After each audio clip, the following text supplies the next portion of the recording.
What if the Sumerians recorded what happened before the Great Flood? In the ruins of ancient Nineveh, buried beneath 40 feet of earth and rubble, archaeologists discovered something that would challenge every assumption about how ancient peoples recorded their history. Among the thousands of clay tablets recovered from the library of Ashurbanipal were texts describing a time before recorded history began, an epoch when kings ruled for thousands of years, cities flourished in locations that have never been found, and gods walked openly among humans in a world that no longer exists. These were not vague creation myths or symbolic allegories. They were lists, chronologies, genealogies, the same type of bureaucratic records the Sumerians used to track grain deliveries and property disputes. The tablets describe this lost era with the precision of eyewitness accounts, naming kings, listing reign lengths, and identifying cities in meticulous detail. Then the lists reached a specific point, and the text stated simply, "The flood swept over. After that line, everything changed. The reign lengths dropped from tens of thousands of years to hundreds." The cities mentioned became ones archaeologists could actually locate and excavate. The narrative shifted from myth to history, from impossible to verifiable. This division before the flood and after the flood appears not just in Mesopotamian texts, but in traditions across the ancient world, from Hebrew scriptures to Greek mythology to Hindu epics. But the Sumerian tablets are the oldest, the most detailed, and the most troubling, because they treat the pre-flood world not as paradise lost or golden age mythology, but as documented history that was deliberately preserved so future generations would know what had been destroyed and why it could never be allowed to return. Tonight, we examine those records, the world they describe, and the question that haunts both mainstream scholars and alternative researchers. What if the Sumerians really did record what happened before the Great Flood? This is what if the Sumerians recorded what happened before the Great Flood, the list that divides history. The Sumerian king list is unlike any other ancient document. Discovered in 1906 by Hermann Hilprecht during excavations at Nippur, the tablet presents itself not as mythology or religious literature, but as an official governmental record, a chronological list of every king who ruled Sumer, from the beginning of time to the present day of whoever last updated it. Over a dozen copies of the king list have been found in different Sumerian cities, all containing essentially the same information with only minor variations in spelling or numbers. This consistency across time and space suggests the king list was not local legend but standardized historical record, something maintained and copied by official scribes as part of their administrative duties. The king list begins with a statement that would be repeated in various forms throughout Mesopotamian literature. After the kingship descended from heaven, the kingship was in Eredug. This opening line establishes that rulership itself was not a human invention but a divine gift, something that came from above and was granted to specific cities at specific times. The concept of kingship descending from heaven would become central to Mesopotamian political thought. Every king claimed legitimacy through divine mandate, through being chosen by the gods to rule on their behalf. But it is what comes next that has puzzled scholars for over a century. The king list proceeds to name 8 kings who ruled 5 cities before the flood. The first king, Alulim, ruled the city of Eridu for 28,800 years. His successor, Aluljar, ruled for 36,000 years. The third king, Onmen-Lu-Ana, ruled Bad-Tibira for 43,200 years. The pattern continues with similar, impossibly long reigns. Enmengal-Ana ruled for 28,800 years, the divine Dumuzid ruled for 36,000 years, and so on. The total duration of the antediluvian period, according to the king list, was 241,200 years. Then comes the line that divides all of Mesopotamian history into two epochs. The flood swept over. After this catastrophic event, kingship descended from heaven again, this time to the city of Kish. But the post-flood kings ruled for much shorter periods. The first king after the flood, Gushur, ruled for 1,200 years, still extraordinary by modern standards, but a dramatic reduction from the pre-flood figures. Subsequent kings had progressively shorter reigns, declining from hundreds of years to eventually matching normal human lifespans by the time the list reaches historically verified rulers like Gilgamesh. The structure of the king list creates an immediate problem for interpretation. If the entire document is mythological fiction, why does it transition seamlessly from impossible to possible, from unverifiable to historically confirmed? The later kings mentioned in the list, those ruling after the reign lengths have normalized, are known from other sources. Archaeological excavations have confirmed their existence, found inscriptions bearing their names, and verified events described during their reigns. This means the king list is at least partially historical. The question becomes, where does myth end and history begin?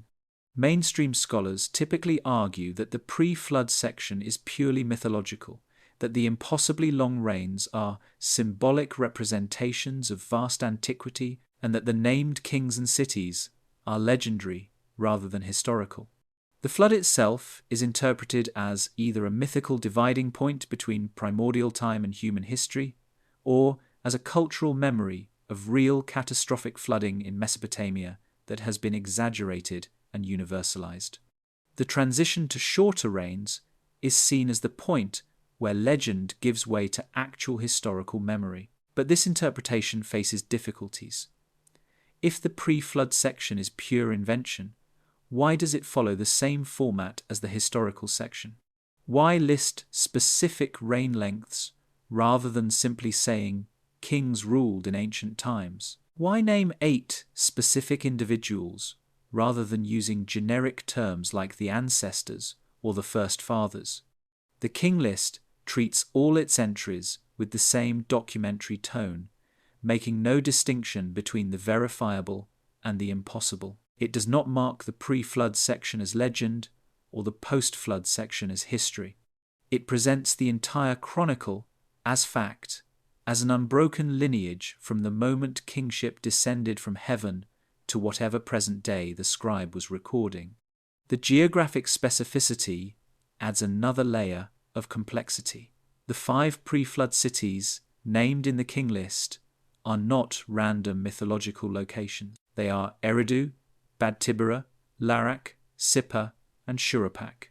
Of these 5, Eridu has been extensively excavated and is confirmed as one of the oldest settlements in Mesopotamia, with occupation layers dating back to approximately 5,400 BCE. Shuruppak has also been excavated and was a major city in the early dynastic period. Sippar was an important religious center dedicated to the sun god. Bad Tibera and Larak have not been conclusively identified with specific archaeological sites, but references to them appear in multiple ancient texts, suggesting they were real places whose locations have been lost.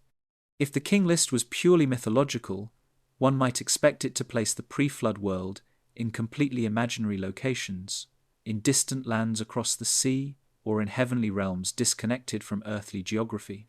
Instead, it locates the antediluvian civilization in southern Mesopotamia, in the same region where Sumerian civilization demonstrably flourished. This geographic continuity suggests the king list might be preserving genuine cultural memory, even if the details have been distorted by time and mythologization. The numbers themselves have been subjected to extensive analysis. Some researchers have suggested they might represent something other than years, perhaps months, lunar cycles, or regnal years counted differently. Others have proposed that the figures might be symbolic, based on Sumerian mathematical systems and astronomical cycles. The Sumerians used a base 6-0 numerical system, and many of the pre-flood reign lengths are multiples of 3,660 squared, suggesting mathematical rather than historical significance. Yet another interpretation takes the numbers more literally, arguing that the king list preserves memory of a time when human lifespans were genuinely longer, either due to different environmental conditions, better health and diet in a pre-industrial paradise, or more speculative biological or even supernatural factors. This view finds support in other ancient traditions. The Hebrew Bible lists 10 patriarchs from Adam to Noah, with lifespans ranging from 365 to 969 years, all living before the flood described in Genesis. After the flood, biblical lifespans decline rapidly, eventually stabilizing at the normal human range. The parallel is striking enough that some scholars have suggested a common source for both traditions, whether shared cultural memory or literary borrowing. The king list was not a one-time composition. It was copied and updated over centuries, with different versions adding or modifying entries as new kings came to power. The latest copies extend the list down to kings of the Neo-Sumerian period, around 2000 BCE, more than 1,000 years after the earliest surviving copy was written. This continuous maintenance and transmission suggests the Sumerians treated the king list as authoritative history, as a record that needed to be preserved and kept current. They did not treat it as sacred scripture that could not be altered, but as living historical document that recorded the unbroken chain of legitimate rulership from the beginning of time. The theological implications of the king list were profound for Mesopotamian political culture. Every king who ruled claimed connection to this ancient lineage, claimed to stand in the succession that began when kingship descended from heaven. The king list legitimized current rulers by showing them as inheritors of an authority that predated not just their own dynasty, but human civilization itself. To rule without connection to this list was to rule without legitimacy, to be a usurper rather than a rightful king. The document was political as much as historical, serving to validate whoever currently held power by connecting them to the cosmic order established before the flood. But political utility does not necessarily mean historical fiction. A document can serve ideological purposes while still preserving genuine historical memory. The question remains, were the pre-flood kings of the Sumerian king list real rulers whose reigns have been exaggerated over millennia of oral transmission, or were they entirely invented to provide ancient legitimacy to later dynasties? And if they were real, what kind of world did they rule, and what happened to destroy it so completely that only fragments of memory survived? The cities before the flood. The Sumerian king list names 5 cities that existed before the flood, and these cities are not treated as mythical Atlantises or imaginary paradises, but as real urban centers located in specific, identifiable regions of Mesopotamia. This geographic specificity is unusual for flood mythology, which often places the pre-flood world in vague, distant lands or heavenly realms disconnected from present geography. The Sumerian texts anchor their pre-flood civilization in the same river valleys where Sumerian culture flourished, suggesting continuity rather than complete rupture with the past. Eridu is listed first, described as the original city where kingship first descended from heaven. The phrase, "the kingship was in Eridu" in Sumerian, establishes it as the primordial capital, the first place where organized urban civilization under divine authority began. Archaeological excavations at the site of Eridu in southern Iraq have revealed one of the oldest urban settlements in Mesopotamia, with occupation layers extending back to approximately 5,400 BCE in the Ubaid period, centuries before the rise of recognizable Sumerian civilization. The site contains multiple building phases of temples dedicated to Enki, the god of water and wisdom, with each new temple built directly on top of the previous one, creating a tell an artificial mound formed by successive rebuilding over thousands of years. The earliest levels at Eridu show evidence of sophisticated architectural planning, with buildings oriented to cardinal directions and constructed with mud brick following standardized dimensions. This level of organization appearing so early in the archaeological record has puzzled researchers, as it suggests the inhabitants already understood principles of urban planning and monumental architecture. Later, Sumerian religious texts consistently identified Eridu as the first city, the place where civilization began, the site from which all other cities derived their knowledge and legitimacy.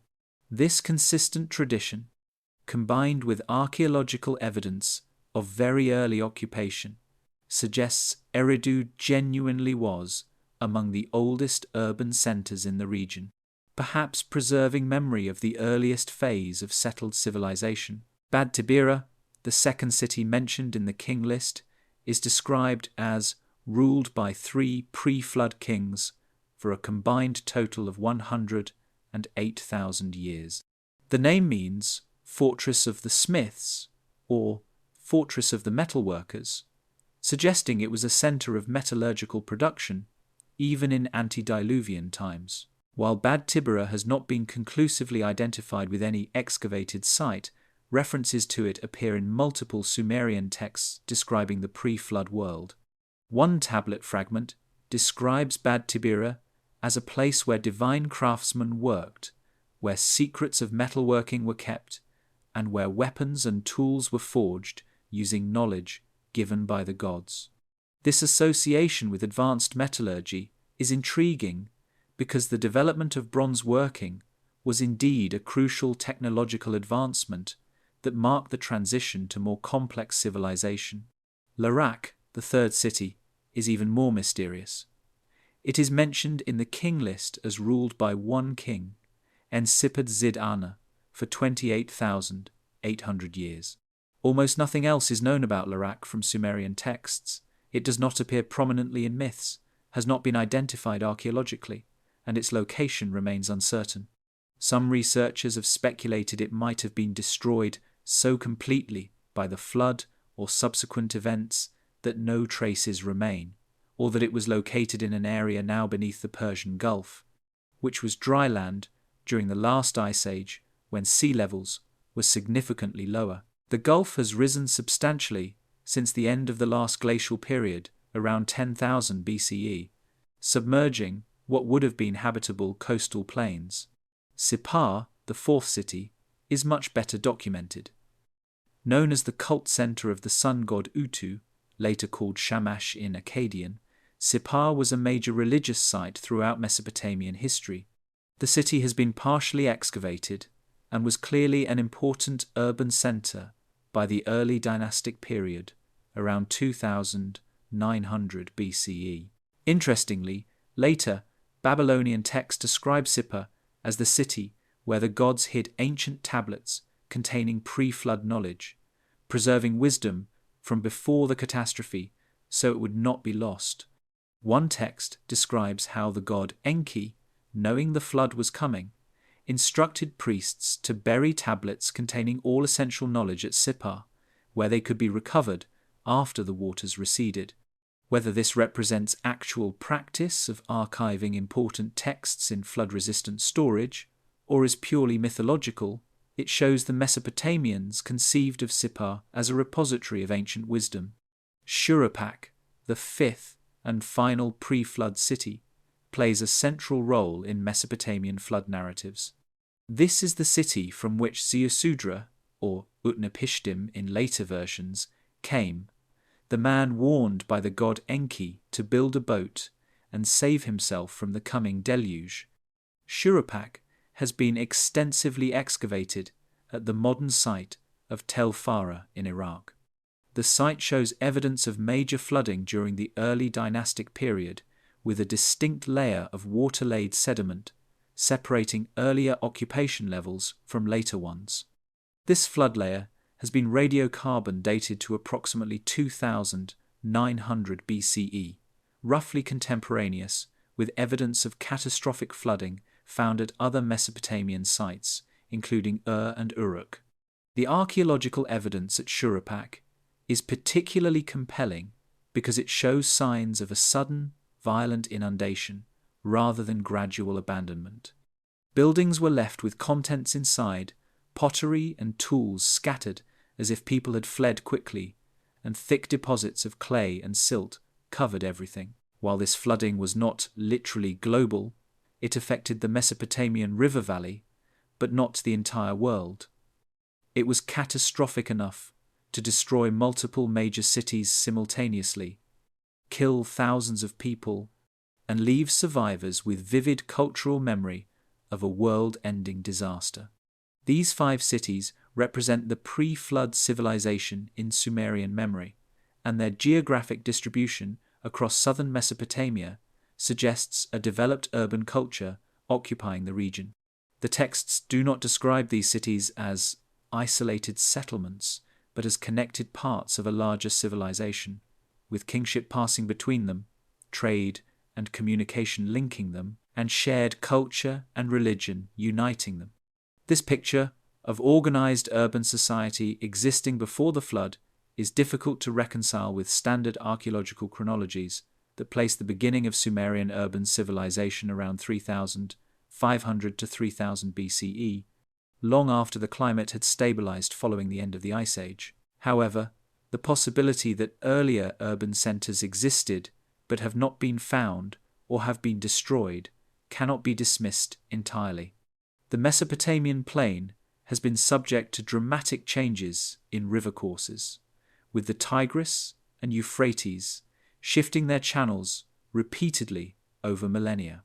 Sites located along ancient river courses that are now dry, or buried beneath meters of alluvial sediment, or submerged beneath the Persian Gulf, would be extremely difficult to locate and excavate.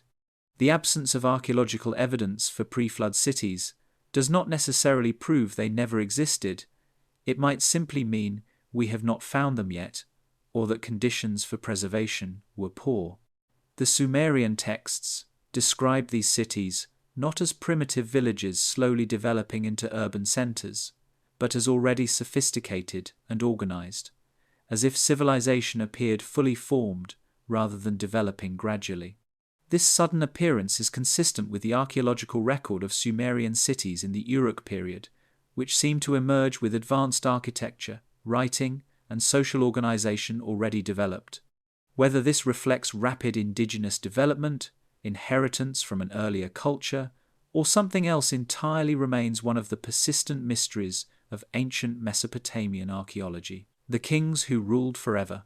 The 8 kings listed as ruling before the flood were not ordinary rulers. Their reigns were measured not in years or decades, but in tens of thousands of years, and their names, when translated, suggest they were not entirely human, or at least were perceived as different from the kings who came after the flood.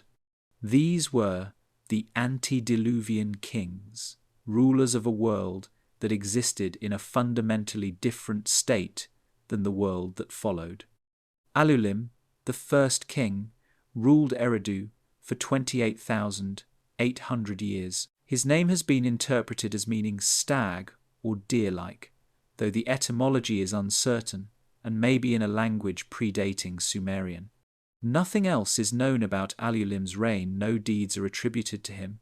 No myths tell his stories. No archaeological evidence confirms his existence. He is a name on a list, the beginning of recorded history, the first human, or human-like, being granted rulership after kingship descended from heaven. Alaljar, the second king, also ruled Eridu for 36,000 years. Again, no narrative survives describing his accomplishments or character. The king list provides only bare facts: name, city, reign length. The absence of stories about these earliest kings is striking. If they were purely legendary figures invented to fill out an imaginary pre-flood history, one might expect elaborate myths about their deeds, their conflicts, their relationships with the gods. Instead, there is only documentation, names and numbers, recorded with bureaucratic precision. Enmenluana, the third king, is the first to rule a city other than Eridu.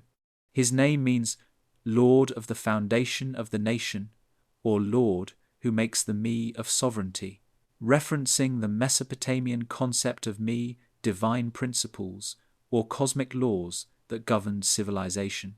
He ruled Bad Tibira for 43,200 years. Later, traditions sometimes identified Enmenluana as a particularly wise king, a lawgiver who received knowledge directly from the gods and established justice. Some texts hint that he may have been partially divine, born of a human mother and a divine father, though these references are fragmentary and ambiguous. Enmengalana, the fourth king, also ruled Bad Tibira for 28,800 years. His name means Lord of the Great Me, or Lord of the Princely Crown, again referencing divine authority and cosmic order. He is sometimes associated with shepherding and pastoral care, suggesting his reign may have coincided with developments in animal domestication or pastoral economy. The fifth king bears one of the few names recognizable from later mythology, Dumuzid, who ruled Bad Tibira for 36,000 years. Dumuzid, called Tammuz in later Akkadian and Babylonian tradition, became one of the central figures in Mesopotamian religion, the shepherd king who became the consort of the goddess Inanna, who died and descended to the underworld, and whose annual death and resurrection symbolized the agricultural cycle. The fact that the pre-flood king list places a version of Dumuzid as ruling before the flood suggests complex layering of tradition, where a mythological figure was also understood as a historical king, or where a historical king became the basis for later myth. Onsipad-Zidana, the sixth king, ruled Larak for 28,800 years. His name means Lord of the Righteous Shepherd, or Lord of True Shepherding, continuing the pastoral associations. Some scholars have speculated these pastoral references might indicate the pre-flood period was characterized more by herding cultures than by agriculture, though the existence of cities suggests at least some agricultural base to support urban populations. Enmen-Durana, the seventh king, ruled Sippar for 21,000 years. This king is particularly significant because later Babylonian texts explicitly identify him with Enmeduranki, a legendary figure who was said to have been taken to heaven by the gods Shamash and Adad, taught the secrets of divination and priesthood, and returned to earth to establish the Guild of Priests.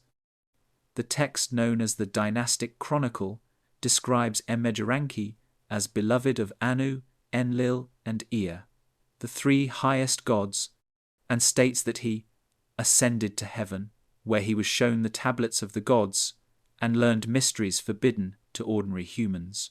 After receiving this knowledge, he transmitted it to his son, establishing an unbroken chain of priestly wisdom from the pre-flood world to post-flood civilization.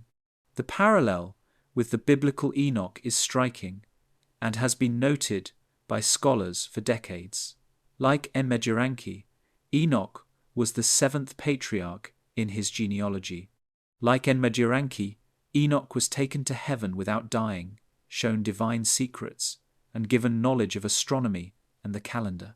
The Book of Enoch, discovered in Ethiopia and later confirmed by fragments among the Dead Sea Scrolls, describes Enoch's celestial journeys in elaborate detail, including visions of the heavenly throne, the structure of the cosmos, the places where angels are imprisoned, and the timeline of divine judgment. If Enmeduranki and Enoch are the same figure viewed through different cultural lenses, it suggests that the pre-flood traditions of Mesopotamia and the biblical tradition share common roots, possibly deriving from memories of the same historical events or individuals. The eighth and final pre-flood king is Ubara-Tutu, who ruled Shuruppak for 18,600 years. Ubara-Tutu is identified in later Babylonian texts as the father of Utnapishtim, the Mesopotamian Noah, who survived the flood by building a boat. The Atrahasis and the Epic of Gilgamesh both name Ubaratutu as the king ruling when the gods decided to destroy humanity with a flood. His son, warned by Enki, built the ark and saved a remnant of humans and animals. The association of the last pre-flood king with the flood hero creates narrative continuity. The old world ended with Ubaratutu's reign, and the new world began with his son's survival. The cumulative reign length of these 8 kings is 241,200 years, a figure that has inspired numerous attempts at interpretation. Some researchers note this is suspiciously close to 2,400 centuries or 240 millennia, suggesting it might be a symbolic representation of vast, almost incomprehensible antiquity rather than literal chronology. Others point out that dividing 241,200 by realistic human lifespans yields approximately 3,000 generations, which would push the beginning of the antediluvian period back to roughly 100,000 years ago, far before the development of agriculture or civilization by conventional archaeological dating. The Sumerian king list presents these rulers matter-of-factly, without explaining how they lived so long or why their reigns were measured in tens of thousands of years. Later traditions offered various explanations. Some suggested the pre-flood kings were partially divine, possessing longevity as a divine attribute. Others proposed that life itself was different before the flood, that humans were closer to their original perfection, that the world was younger and more vital. Still others argued that the numbers were never meant to be literal, but were mathematical expressions of sovereignty and cosmic order. What remains undeniable is that the tradition of impossibly long-lived pre-flood rulers is not unique to Sumer. The Hebrew Bible, the Egyptian king lists, the Hindu chronologies, and Greek mythological genealogies all feature similar patterns: ancient rulers with extraordinary lifespans before a great catastrophe, followed by a dramatic shortening of life, and a transition to recognizably historical periods. The universality of this pattern suggests either a common source, widespread cultural borrowing, or shared memory of actual conditions in some distant past that all these traditions are attempting to preserve in their own ways. The world before the waters. What did the Sumerian tablets say the pre-flood world was actually like? Unlike the biblical account, which provides only sparse details about the antediluvian period, the Mesopotamian texts include descriptions of life, society, and conditions before the Great Catastrophe. These descriptions appear scattered across multiple tablets, creation epics, mythological narratives, wisdom literature, and fragmentary texts whose full context has been lost.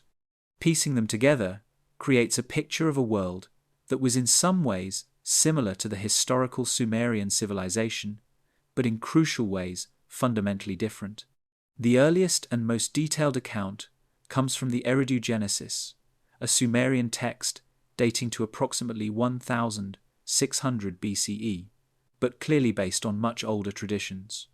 The tablet is badly damaged, with large portions missing, but what survives describes a time when cities were not yet built and humanity lived in a more primitive state. The text then describes how the gods decided to create urban civilization, how they assigned patron deities to specific cities, and how they established the institutions of kingship, priesthood, and social order. This creation of civilization is portrayed as a deliberate act of divine engineering, not natural human development.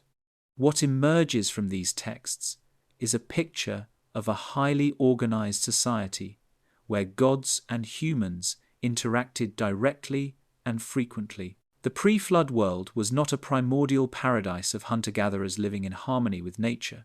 It was an urban civilization with cities, temples, irrigation systems, and social hierarchies.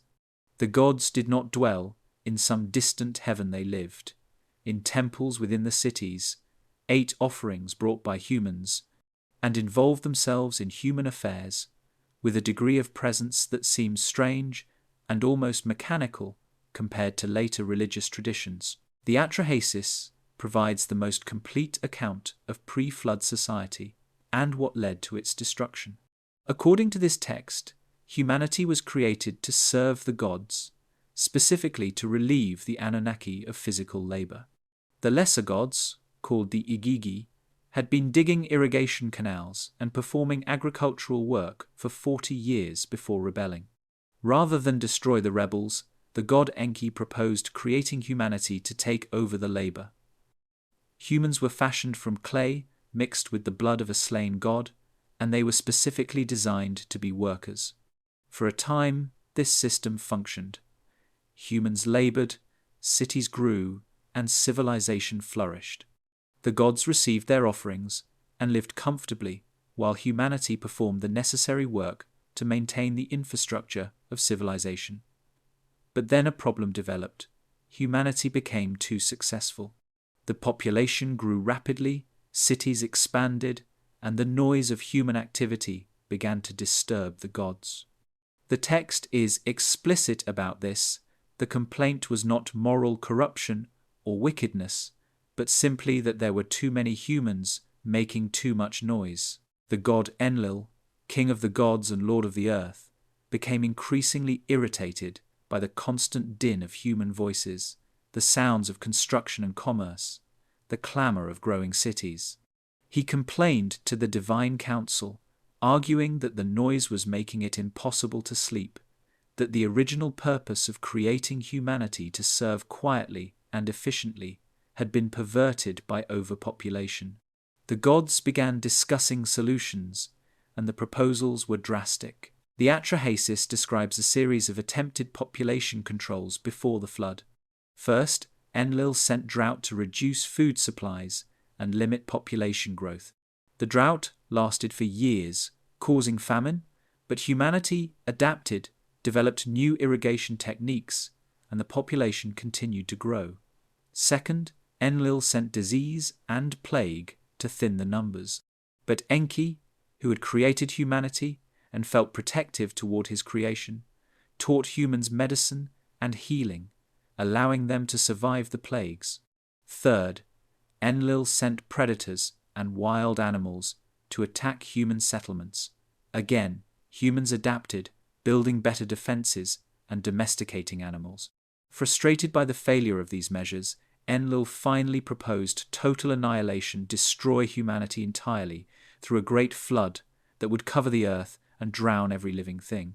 The divine council, exhausted and exasperated, agreed. Enlil made the gods swear an oath not to warn any humans about the coming disaster.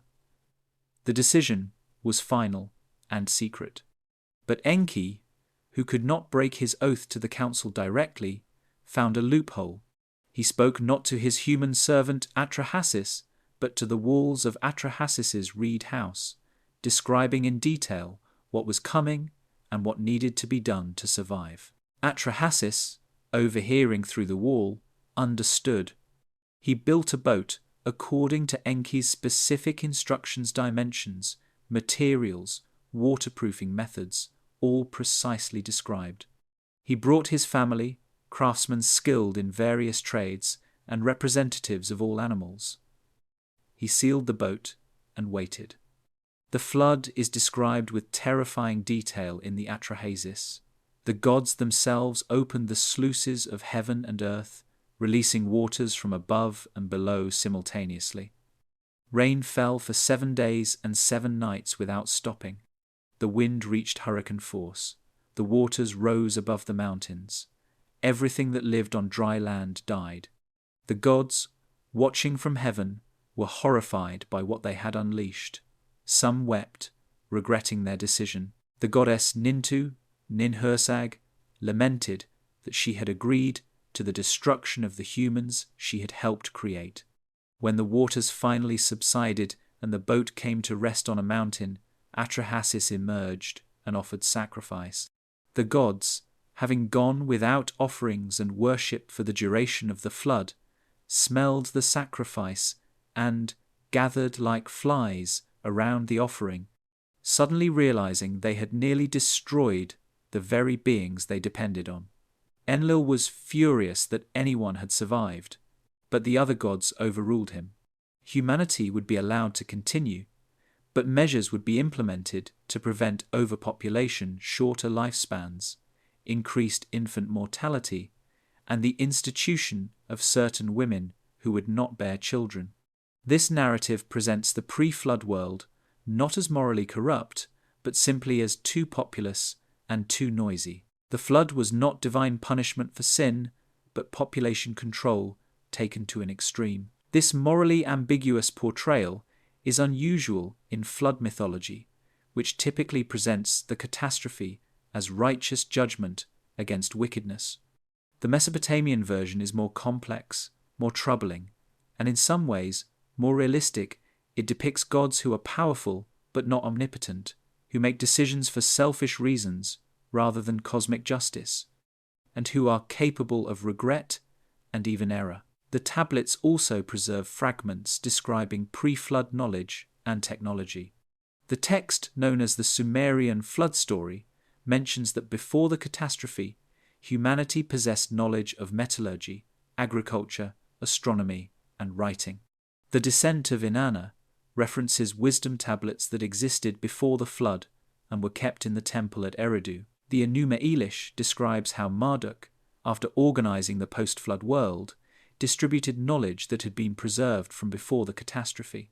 These scattered references suggest the Sumerians believed their civilization was not original but inherited, that the knowledge enabling their cities, writing, and technology had been passed down from the pre-flood age.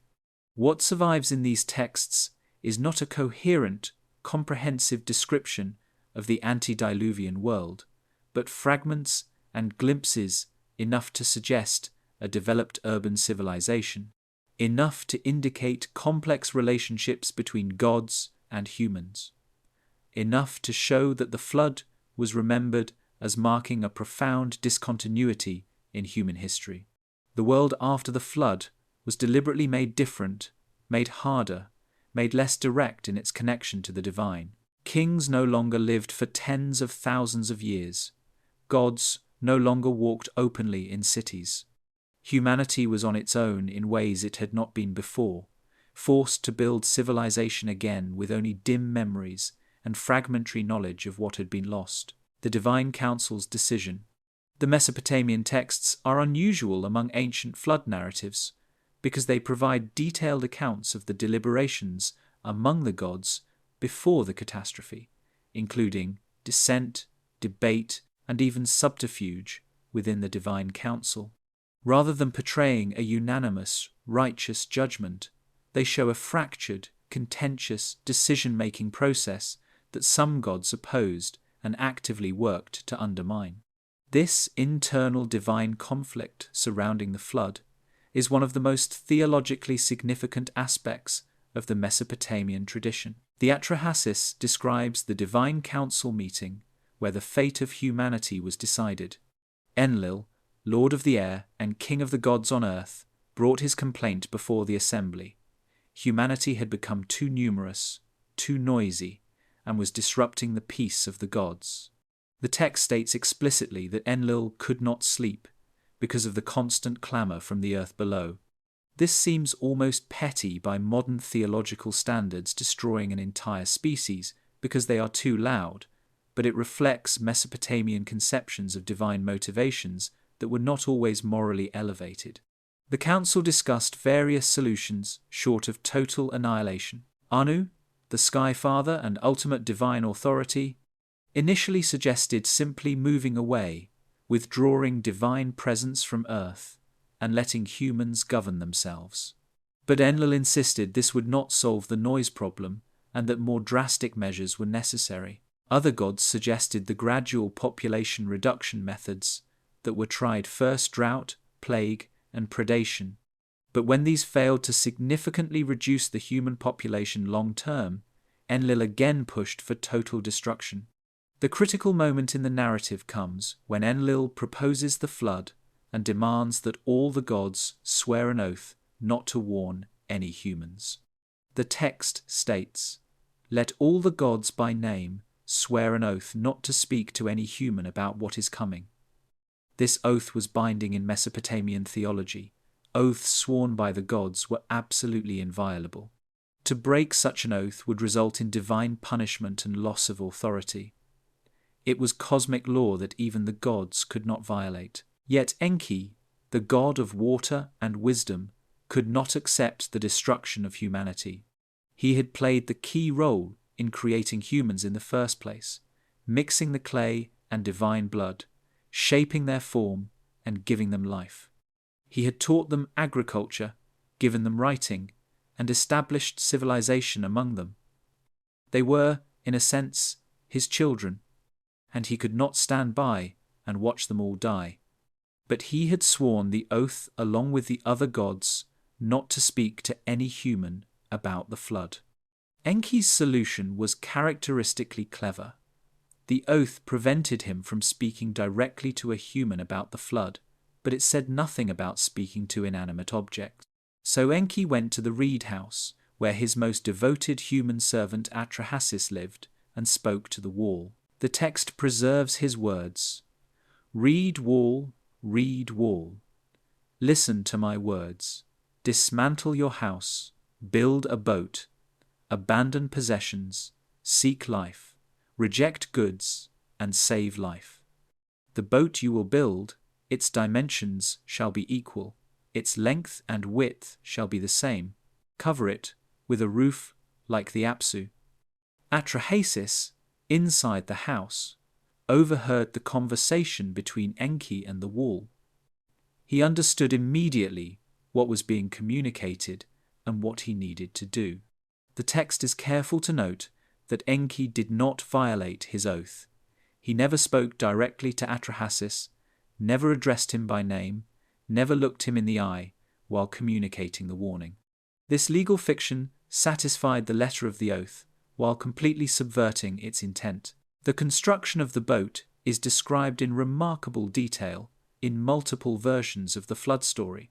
The dimensions are given precisely variously described as 1 iku, about 360 square meters, in area with walls 120 cubits high, or as a cube with equal dimensions of 120 cubits in all directions. The text specifies how many decks the boat should have, typically 6 or 7, what materials should be used for waterproofing bitumen applied inside and out, and how the structure should be reinforced with wooden beams in a grid pattern. Atrahasis's neighbors asked what he was building and why. His response, as recorded in the text, is ambiguous and possibly dishonest. I am building a boat because Enlil hates me and I can no longer live in this city. I will go down to the Apsu and live with my lord Enki in the deep waters. This explanation was technically true. Enlil did hate humans and their noise, and Atrahasis would be seeking protection in waters associated with Enki. But it concealed the real reason and allowed Atrahasis to complete his boat without interference. The loading of the boat is described with similar precision. Atrahasis brought his immediate family, his wife, sons, and daughters-in-law. He brought craftsmen who possessed essential skills: a carpenter, a metalworker, a boatman, a farmer.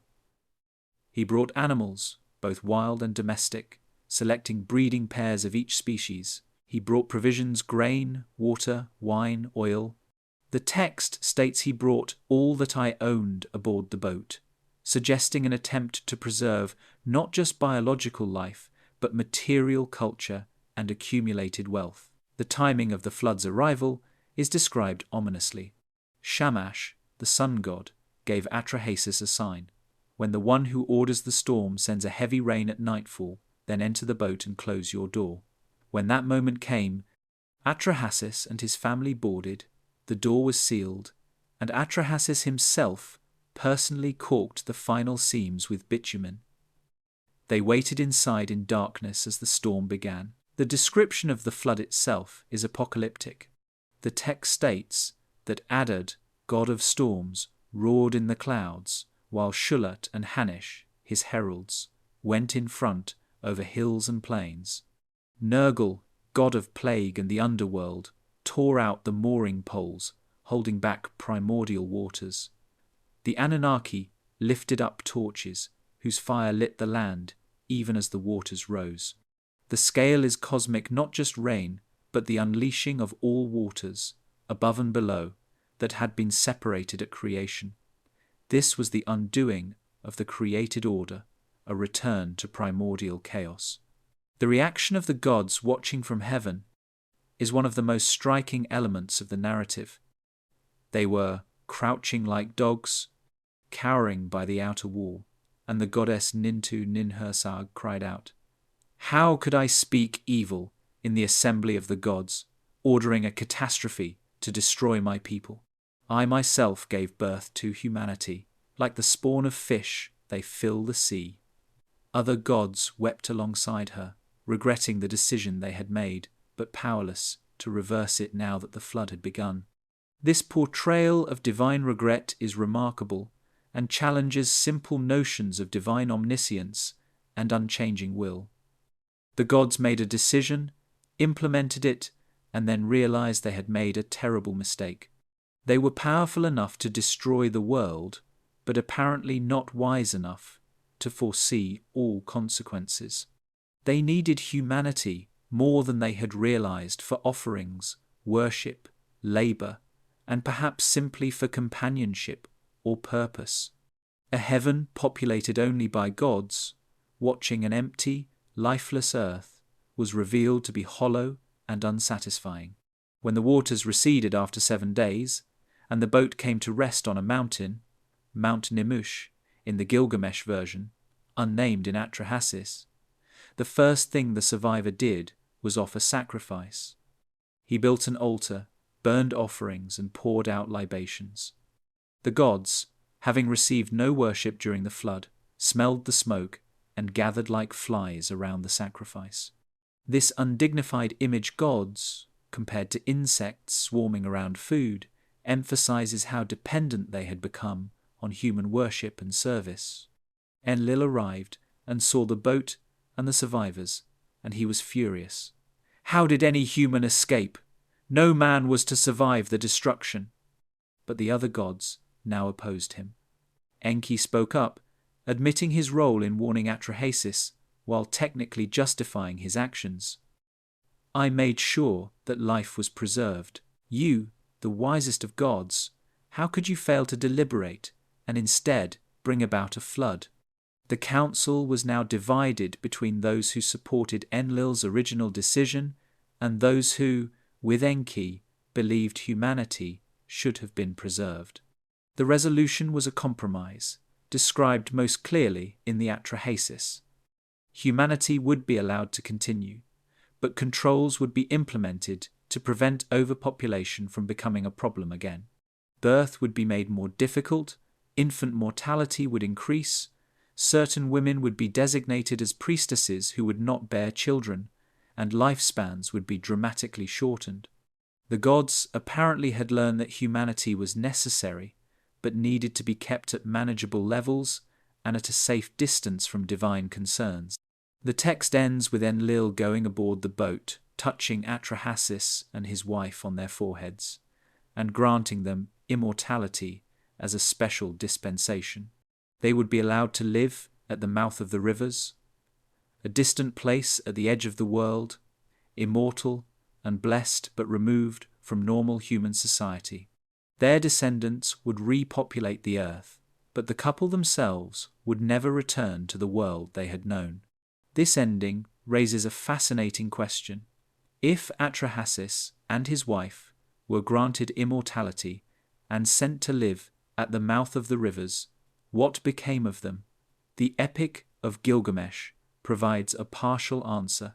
In that later text, Gilgamesh seeks out Utnapishtim, the Akkadian name for Atrahasis, at the ends of the earth to learn the secret of eternal life. He finds the old flood survivor living in a distant paradise, unchanged and immortal, willing to tell his story, but unable or unwilling to share his gift of eternal life with another.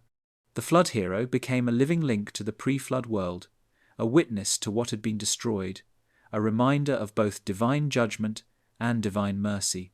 The Mesopotamian flood narrative, with its divine council debates and conflicting motivations, presents a theologically complex picture that challenges simplistic interpretations. The flood was not righteous judgment against sinful humanity, but a solution to a problem overpopulation and noise that some gods regretted even as they implemented it. One god actively opposed the decision and worked to subvert it while technically remaining obedient to the divine oath. The catastrophe was devastating but not total, deliberate but not unanimously supported, effective in achieving its immediate goal, but ultimately unsatisfying to those who ordered it.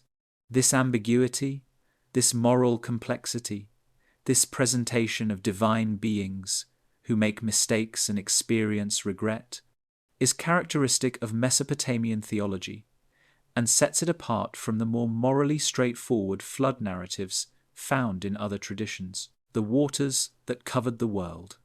The flood itself is described in Mesopotamian texts with a level of physical detail that has led some researchers to argue the accounts preserve memory of an actual catastrophic event rather than being purely mythological constructs. The descriptions are specific about duration, sources of water, effects on the landscape, and the aftermath, providing details that seem unnecessary if the authors were simply inventing a symbolic story about divine judgment and new beginning. The Atrahasis states that the flood lasted 7 days and 7 nights. This is not an indefinite mythological time frame like many years or until the waters receded. It is a specific, limited period.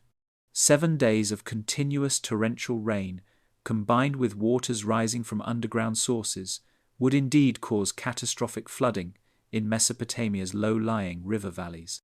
The Epic of Gilgamesh provides additional details. The storm came from the south, bringing hurricane-force winds. The waters rose so high they covered the mountains. When the rain finally stopped, the flood survivor sent out birds to test whether the waters had receded enough for dry land to appear. First a dove that returned finding no perch, then a swallow that also returned, and finally a raven that did not return, indicating it had found land. This dove-swallow-raven sequence is eerily similar to the biblical account when Noah sends out a raven and then a dove 3 times.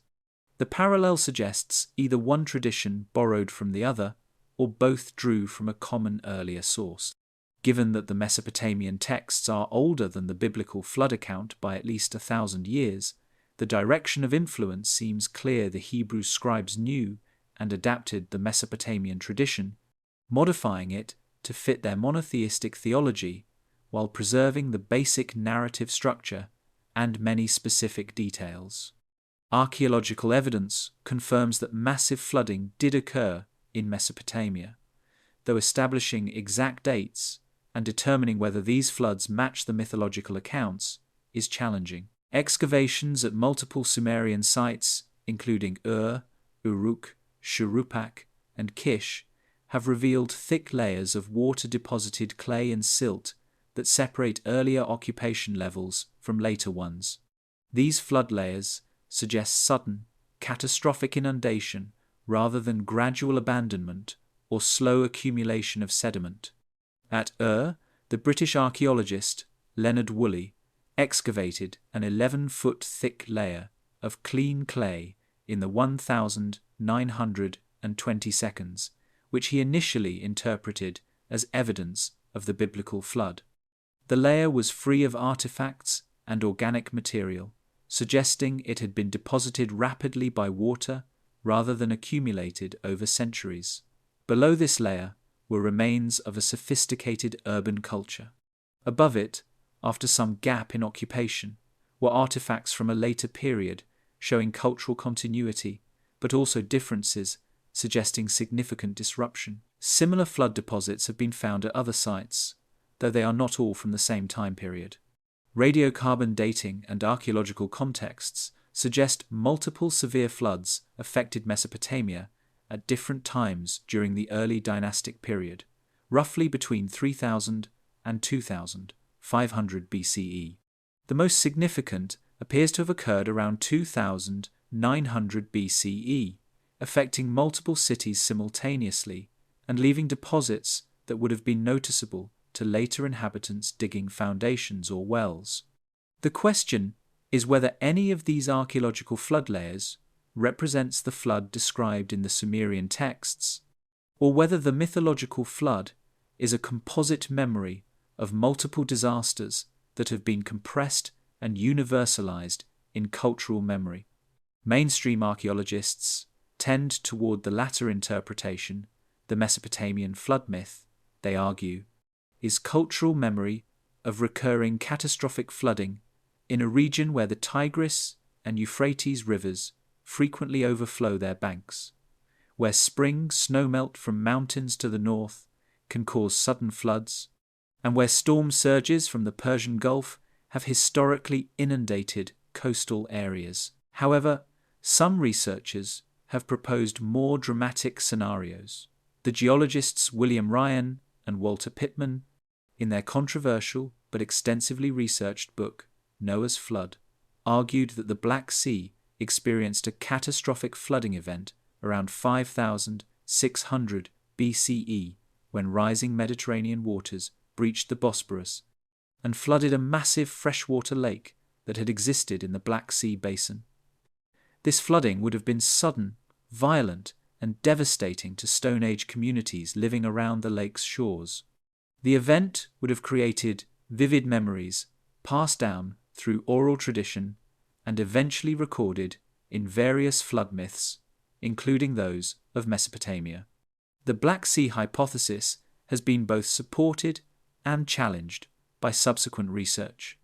Underwater archaeology has found evidence of former shorelines now deep beneath the Black Sea's surface, and sediment cores show a dramatic transition from freshwater to saltwater conditions around the proposed date. However, whether this event could have influenced Mesopotamian flood mythology is questionable, as it occurred thousands of years before the earliest Sumerian texts and hundreds of miles from Mesopotamia proper. The cultural transmission would have had to occur through prehistoric migrations and oral tradition, maintaining accurate memories for millennia, possible but difficult to verify. Another hypothesis focuses on the Persian Gulf, which has risen dramatically since the end of the last ice age. During glacial periods, when sea levels were over 100 meters lower than today, the Gulf was largely dry land, a river valley through which the combined Tigris-Euphrates system flowed to reach the Indian Ocean hundreds of kilometers south of the current coastline. This exposed land would have been attractive for human settlement, with fresh water, fertile soil, and access to marine resources from the receding Gulf Coast. As glaciers melted and sea levels rose after about 12,000 BCE, this river valley would have been progressively inundated, eventually forming the Persian Gulf we know today. The process was generally gradual, occurring over thousands of years, but it may have included periods of rapid flooding when glacial melt accelerated or when ice dams holding back meltwater suddenly failed. Communities living in the river valley would have been forced to retreat northward as the rising waters claimed their ancestral lands. Some researchers have suggested that the 5 pre-flood cities mentioned in the Sumerian king list might have been located in this now submerged region, and that the flood represents cultural memory of the inundation of the Persian Gulf basin. This would explain why archaeological searches for some of these cities in southern Iraq have been unsuccessful. They might be beneath the waters of the Gulf, their remains covered by meters of marine sediment. It would also explain the Sumerian tradition that their civilization came from the east or southeast if the original urban centers were in the Gulf basin. Survivors fleeing the rising waters would have moved inland and northeast into southern Mesopotamia, bringing their cultural traditions and memories with them. Testing this hypothesis would require underwater archaeological surveys of the Persian Gulf, looking for evidence of human habitation in areas that are now submerged. Some preliminary work has been done using sonar to map the seafloor topography and identify former river channels and potential settlement locations, but no major discoveries of submerged pre-flood cities have yet been confirmed. The Gulf's waters are murky, depths are considerable, and political instabilities in the region have limited research opportunities. Whatever the source, whether a composite memory of regular Mesopotamian floods, the Black Sea inundation, the flooding of the Persian Gulf basin, or some other catastrophic event, the Sumerian flood tradition preserves specific details that suggest it is based on something real. The 7-day duration, the combination of rain and rising groundwater, the complete inundation of the inhabited world, the survival of a few humans and animals, and the establishment of a new world after the waters recede are all elements that appear consistently across multiple Mesopotamian texts, and that could plausibly describe a major flooding event as experienced by people living in low-lying river valleys. The texts also describe significant consequences of the flood beyond the immediate destruction. Humanity was said to have lost knowledge that had to be partially reconstructed. The direct relationship between gods and humans changed, becoming more distant and mediated through priesthood and kingship rather than personal interaction. Lifespans shortened dramatically. The world itself became harsher, more dangerous, less bountiful. These descriptions of a post-flood degradation suggest the Sumerians viewed their own civilization as a recovery from catastrophe rather than a new beginning, as an attempt to rebuild what had been lost rather than the first flowering of human culture. This perspective that civilization after the flood was diminished compared to what came before is unusual in mythology, which typically presents the present as better than the past, or at least as the culmination of progress. The Mesopotamian tradition is more pessimistic, suggesting that the best had come first, that what followed was partial recovery from near total destruction, and that certain knowledge and capabilities from the pre-flood world had been permanently lost and could never be fully recovered. This pessimism may reflect the harsh realities of life in Mesopotamia, where floods, droughts, and invasions regularly disrupted civilization and reminded people how fragile urban life could be. Or it may preserve genuine cultural memory of a time when conditions were different, when civilization was more advanced, and when a catastrophe destroyed much of what had been built. The recovery of lost knowledge. One of the most persistent themes in Mesopotamian tradition is the idea that knowledge from the pre-flood world was deliberately preserved, hidden in specific locations to survive the catastrophe, and later recovered to help rebuild civilization. This concept of antediluvian wisdom appears repeatedly in texts from different periods and in various contexts, suggesting it was a central element of Mesopotamian cultural identity, the belief that their civilization was not entirely their own creation, but was built on foundations laid before the flood. The most explicit statement of this tradition appears in the late Babylonian text known as Berossus, written by a priest of Marduk in the 3rd century BCE. Berossus was a Hellenistic scholar who wrote a history of Babylon in Greek for a Greek-speaking audience, drawing on older cuneiform sources that are now lost. His account states that before the flood, the god Ea, the Akkadian name for Enki, ordered that all writings containing knowledge of beginnings, middles, and ends should be buried at Sippar, the city of the sun god. After the flood, the survivors were instructed to dig up these tablets and disseminate the knowledge contained in them throughout the land. This tradition of tablets buried at Sippar appears in multiple sources. The text known as the Era Epic mentions ancient tablets kept in the temple of Shamash at Sippar that contain knowledge from before the flood.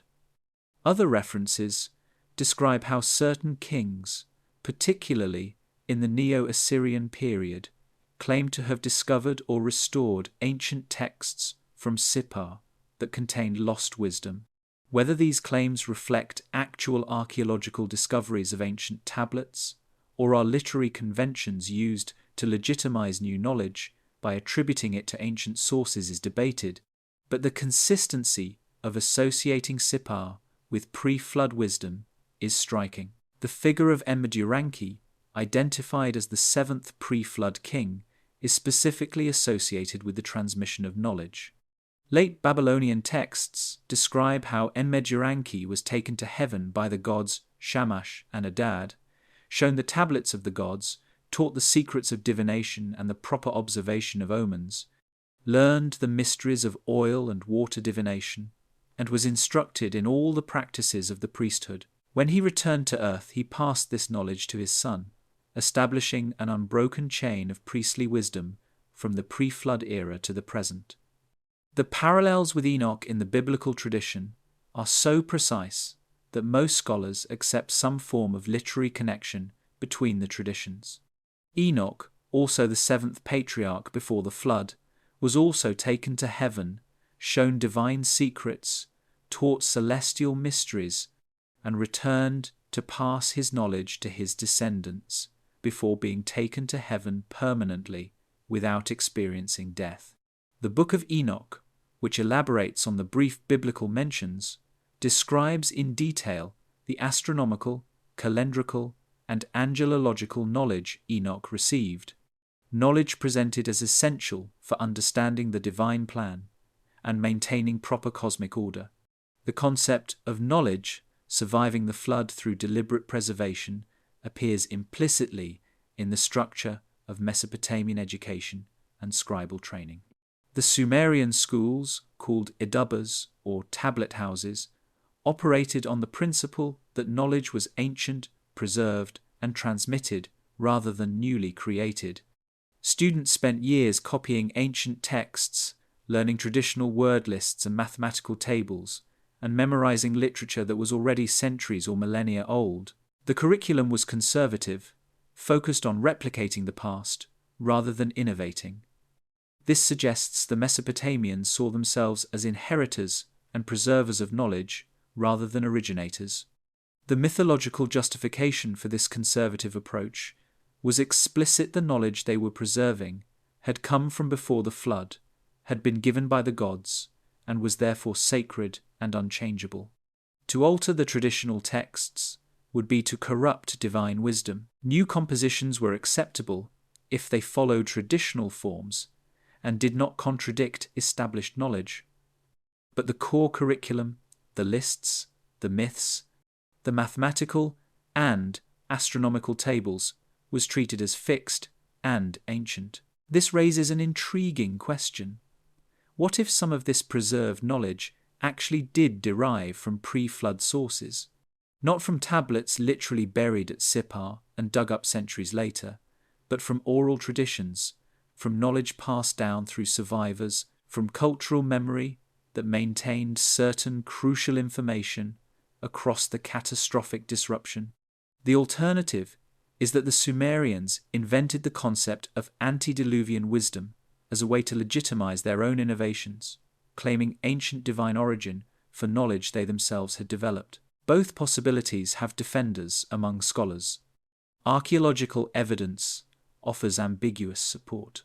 Tablets found in early Sumerian contexts show sophisticated knowledge of mathematics, astronomy, and medicine that seem to appear fully developed rather than showing gradual evolution. The base 6-0 numerical system, the detailed astronomical observations, the comprehensive pharmacopoeia all are present in the earliest texts, suggesting either rapid development or inheritance from earlier sources.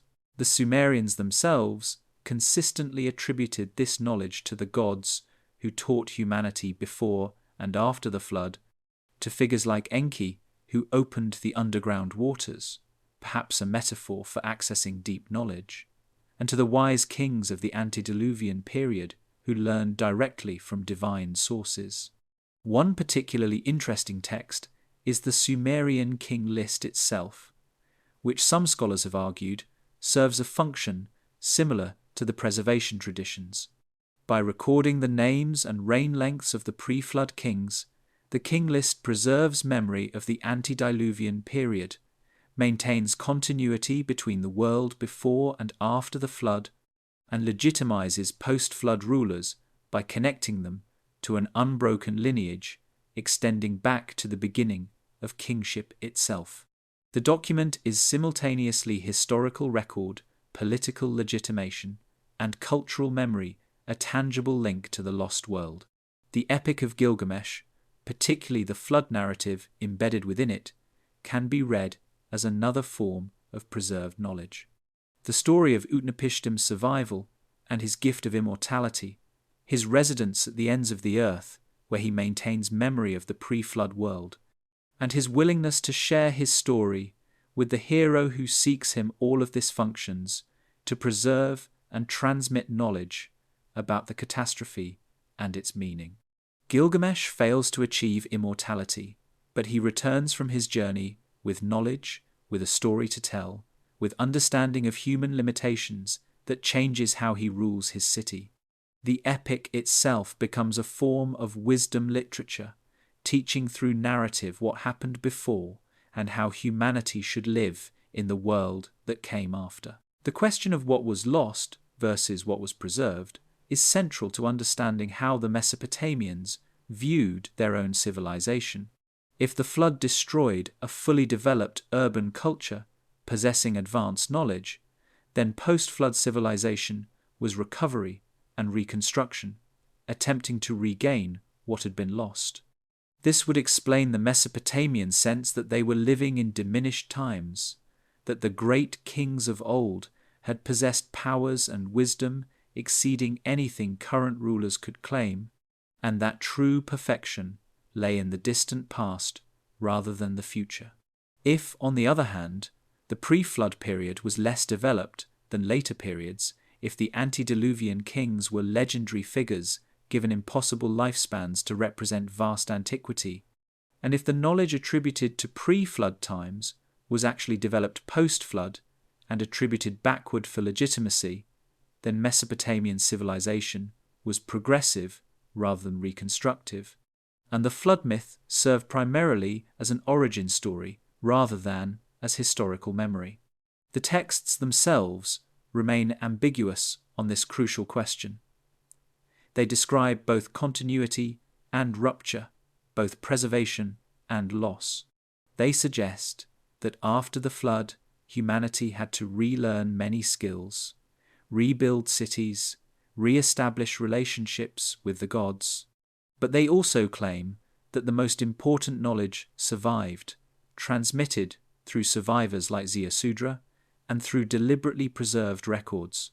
The Mesopotamians lived, it seems, in a world that was both new and old, both recovered and degraded, both blessed with inherited wisdom and cursed with diminished capacities compared to the glorious antediluvian past their texts described but could never fully resurrect. The question of literal truth, the fundamental question that divides scholars, theologians, and alternative researchers, is whether the Sumerian accounts of the pre-flood world should be understood literally or symbolically.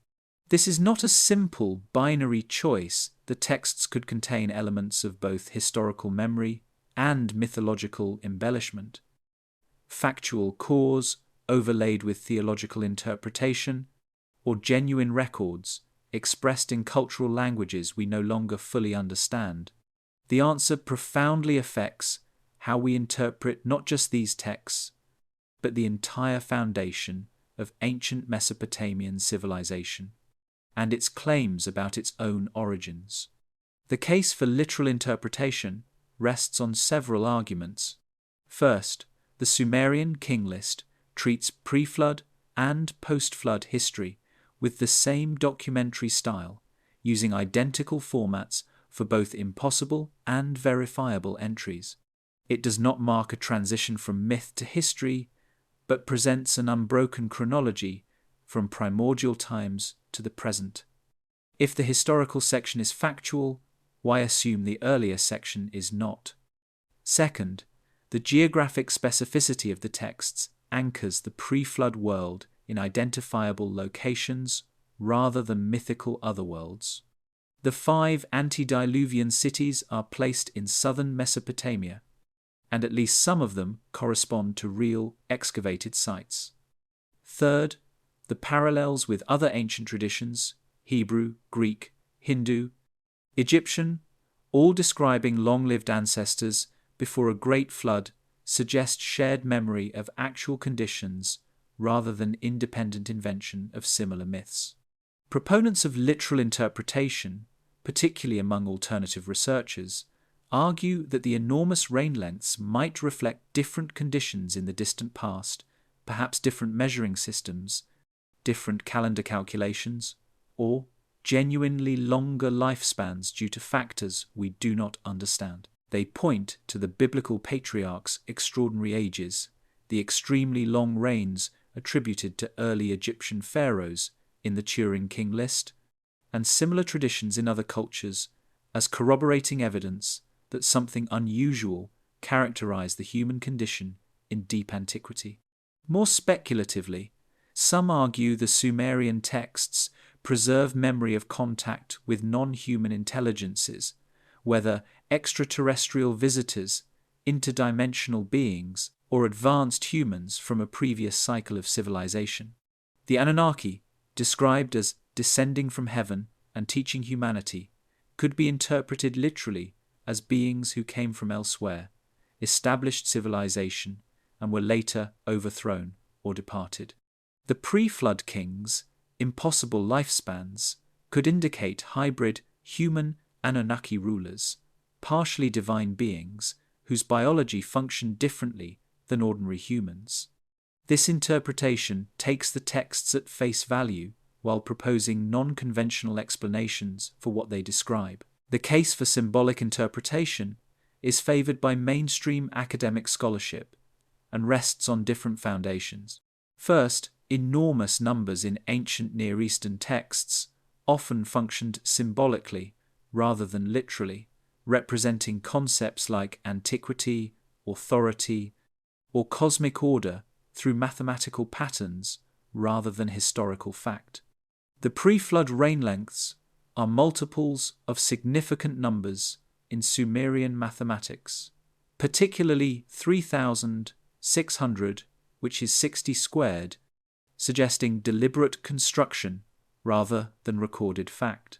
Second, flood myths worldwide share common narrative elements: catastrophic water, divine anger, few survivors, new beginning, suggesting they serve universal psychological and cultural functions, rather than preserving specific historical memories.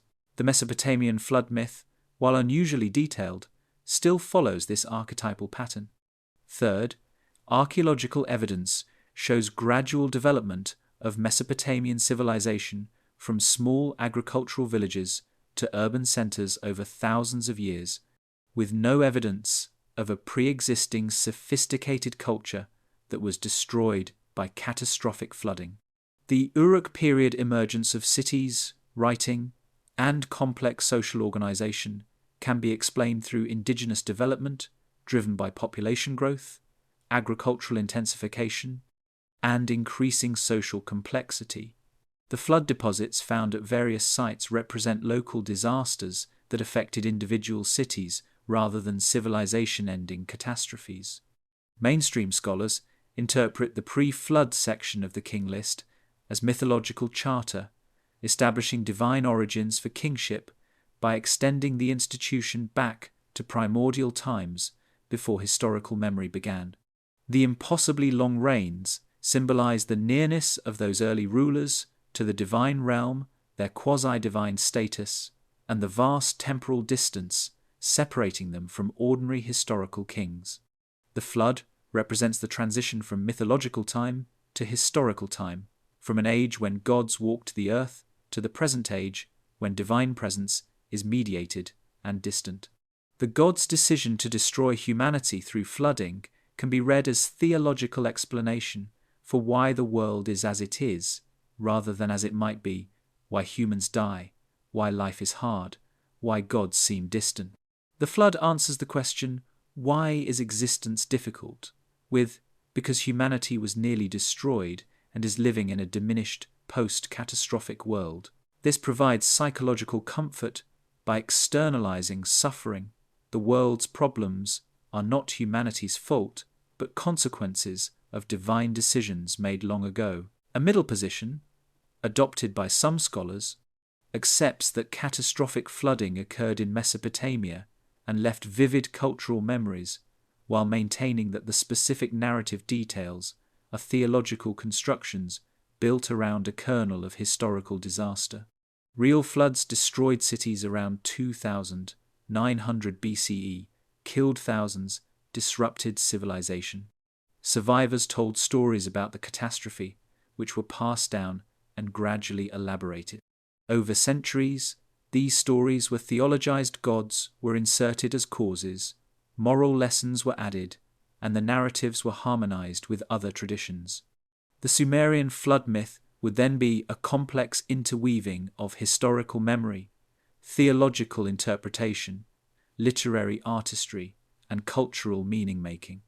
This middle position allows for historical foundations while acknowledging mythological development. The pre-flood kings might represent real rulers or ruling dynasties whose reigns have been inflated. The 5 cities might be actual early settlements. The flood itself corresponds to real archaeological evidence. But the specific details, conversations between gods, exact dimensions of the ark, 7-day duration, Ziusudra's immortality are later additions that transform historical memory into sacred narrative, serving theological and cultural purposes. The impossibility of definitively resolving this question is itself significant. The Sumerian texts are ancient, translated from dead languages, embedded in cultural contexts we can only partially reconstruct, and describing events, if historical, that occurred before writing existed to record them in real time. We are left with documents that claim to preserve history but use language and concepts that seem mythological, that describe events that seem impossible but locate them in real places, and that are consistent enough across sources to suggest genuine tradition, but fantastic enough to challenge credulity. What can be said with certainty is that the Mesopotamians themselves believed their civilization had roots extending back before the flood, that knowledge from that earlier age had been preserved and transmitted, and that understanding their present required understanding the catastrophe that had shaped their past. Whether they were correct in these beliefs, whether they really were preserving ancient history or were constructing meaningful mythology, may ultimately matter less than recognizing that these texts shaped how they understood themselves, their gods, and their place in a world that seemed both familiar and haunted by memories of something lost. The mystery that endures. Over a century of archaeological excavation, textual analysis, linguistic study, and scientific investigation has deepened rather than resolved the mysteries surrounding the Sumerian accounts of the pre-flood world. Each discovery adds context, but also raises new questions. Each translation reveals nuance, but also ambiguity. The texts themselves remain simultaneously clear and opaque in what they say, opaque in what they mean.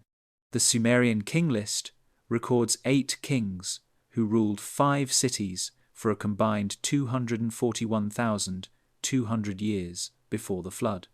The Atrahasis describes a fully developed civilization that angered the gods through overpopulation and noise. The Epic of Gilgamesh places the flood survivor at the ends of the earth, living eternally with memories of the destroyed world. These texts are consistent, detailed, and presented as historical rather than mythological. Yet they describe conditions that seem impossible. events that cannot be verified, and a world that archaeology has not found. The archaeological record shows that catastrophic flooding did occur in Mesopotamia, that several major cities were simultaneously destroyed around 2900 BCE, and that distinct cultural breaks separate earlier from later phases of occupation. These floods were real, devastating, and would certainly have created powerful cultural memories. But they were regional rather than global, affected river valleys rather than mountains, and left survivors who rebuilt rather than starting from nothing. The archaeological floods do not quite match the textual descriptions, but they are close enough to suggest connection. The impossibly long reign lengths of the pre-flood kings challenge interpretation. If purely symbolic, why are they presented with the same documentary precision as verifiable historical data? If literal, how can they be explained within known biological and historical frameworks? If distorted through transmission, but based on real figures, what would the original durations have been? And why would inflation occur so systematically? The numbers are too specific to dismiss as random invention, too consistent across sources to be copying errors, yet too impossible to accept at face value. The tradition of knowledge preserved from before the flood, transmitted through survivors and recovered texts, appears repeatedly in multiple cultures. The Mesopotamians, Hebrews, Greeks, Egyptians, and Indians all describe wisdom from before a great catastrophe that was deliberately preserved and passed down. This universality suggests either widespread cultural borrowing, convergent mythological development serving similar psychological needs, or shared memory of actual knowledge transmission following real disasters. Which explanation is correct profoundly affects how we understand the development of early civilizations. The question of what the Sumerians actually recorded remains fundamentally unresolved. Did they preserve genuine cultural memory of a pre-flood civilization, distorted by millennia of oral transmission, but retaining factual cause? Did they construct elaborate mythology to explain their origins and legitimize their institutions? Did they inherit traditions from some earlier culture, now lost, that had actually experienced the catastrophes described? Or did they do all of these things simultaneously, preserving memory, constructing meaning, and inheriting traditions in ways that made the distinction between history and myth irrelevant to their purposes? Modern archaeology and scholarship lean towards skeptical interpretations, seeing the pre-flood narratives as mythology serving social and theological functions rather than as historical records. The absence of archaeological evidence for the sophisticated pre-flood cities, the incompatibility of the reign lengths with known biology, and the parallel with other cultures' flood myths all suggest literary rather than historical origins. Yet this scholarly consensus faces persistent challenges from the texts themselves, which refuse to behave like pure mythology, and from alternative researchers who argue that absence of evidence is not evidence of absence, that we may simply not have found the pre-flood cities yet, and that our assumptions about what is possible may be too limited. What remains is a body of ancient texts that demand to be taken seriously while resisting easy interpretation. The Sumerians wrote down what they believed to be true about their origins, their history, and the catastrophe that divided the world into before and after. They did so with care, preserved their writings across centuries, and transmitted their traditions with remarkable consistency. They may have been recording history, constructing mythology, or something in between, but they were certainly recording something they considered essential, something that explained who they were and where they came from, something that connected their present to a past that was either genuinely lost or imaginatively constructed, but in either case powerfully formative. The question of what the Sumerians recorded before the flood may never be definitively answered, but the fact that they felt compelled to record it, that they preserved it for thousands of years, and that we still puzzle over it today, suggests these texts touch on something fundamental about human experience: the need to remember, the fear of loss, the hope that wisdom can survive catastrophe, and the recognition that civilization is fragile, that what is built can be destroyed, and that memory may be the only thing ensuring that what was lost is not completely forgotten. Whether the pre-flood world the Sumerians described actually existed, or was a powerful fiction created to give meaning to a mysterious present, their determination to remember it or to create the memory of it continues to shape how we understand the origins of civilization itself.